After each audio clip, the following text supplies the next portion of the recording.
This is Firebird, and this bird needs real slow movement and reassurance that you're the one to go to if he's frightened or wants to be loved.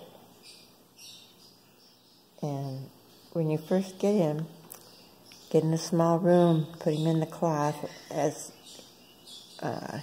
read the instructions and the care instructions, etc. when you come, and how to handle little parrots like this.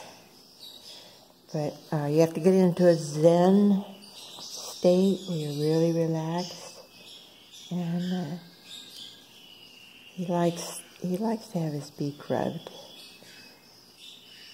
Yeah, you are such a good little birdie. Yeah.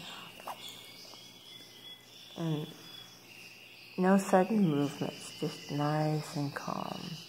You